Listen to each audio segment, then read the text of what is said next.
एक साल जिसने क्रिकेट को पूरी तरह से बदल दिया। जब हैंडशेक्स बंद हो गए, ट्रॉफीज इमेजिनरी हो गई और जब पॉलिटिक्स ने क्रिकेट में अपना पहला विकेट लिया। तीन इंसिडेंट, सेम कहानी और क्रिकेट और पॉलिटिक्स का सबसे बड़ा क्लैश। चलिए बात करते हैं आज इन तीनों इंसिडेंट की। और ये सब शुरू होता है पहलगाम टेरर अटैक से।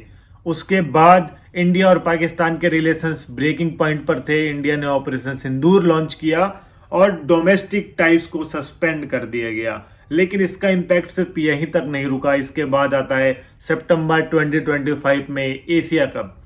एशिया कप में इंडिया और पाकिस्तान के बीच टोटल 3 मैच खेले गए, 2 ग्रुप स्टेजेस के मैच और एक फाइनल। और तीनों ही मैचेस में इंडियन प्लेयर्स ने पाकिस्तान प्लेयर से कोई हैंडशेक नहीं किया। उसके बाद ये चीजें यहीं पर ही नहीं रुकी।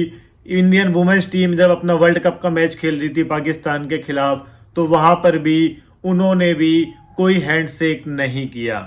बीसीसीआई की साफ गाइडलाइंस थी कि आप मैच तो खेल सकते हैं लेकिन आपको हैंडशेक नहीं करना है। और इस कहानी में सबसे ड्रामेटिक ट्विस्ट वहां पर आता है जब इंडिया एशिया कप को जीत जाती है, फाइनल में पाकिस्तान को हरा देती है और उसके बाद 2 से ढाई घंटे तक ट्रॉफी लेने के लिए जाती ही नहीं है। क्यों? क्योंकि पोडियम पे थे मोहम्मद नकवी, जो कि एसीसी के चेयरमैन है और पाकिस्तान के एक लीडर हैं।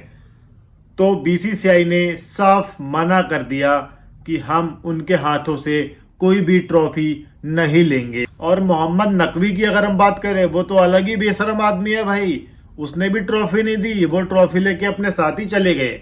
वो तो जब बीसीसीआई ने उन्हें धमकी दी, उसके बाद उन्होंने ट्रॉफी यूएई क्रिकेट अथॉरिटीज को सरेंडर कर दी। क्रिकेट के हर एक फॉर्मेट पे, चाहे वो मेंस क्रिकेट हो चाहे वो वुमेन्स क्रिकेट हो, हर एक फॉर्मेट में पॉलिटिक्स आ चुकी है। और अभी आप रिसेंट की बात ले लीजिए आईपीएल की, तो आईपीएल के मेगा ऑक्शन में केकेआर ने मुस्तफिजुर रहमान को 9.2 करोड़ में खरीदा था। अगर कोई भी टीम किसी भी प्लेयर को 9.2 करोड़ में खरीदती है तो डेफिनेटली वो उनके प्लेइंग 11 का हिस्सा रहने वाला है। लेकिन बांग्लादेश में हो रहे हिंदू माइनॉरिटीज के खिलाफ अत्याचार को मद्देनजर देखते हुए, जो इंडिया और बांग्लादेश के बीच में टेंशन्स बढ़ रही हैं, इन सब चीजों को एक पीओवी बनाते हुए बीसीसीआई ने अपना डिसीजन दिया है कि मुस्तफिजुर रहमान को केकेआर से बाहर कर देना चाहिए, उनको आईपीएल में नहीं खेलने देना चाहिए। अरे क्यों भाई? अगर आपको आईपीएल से ही बाहर करना था तो आप तब बता देते, जब केकेआर बाय कर रही थी इस प्लेयर को। जब आईपीएल ऑक्शन हो रहा था आप तब बता देते केकेआर इस टीम को नहीं खरीदती।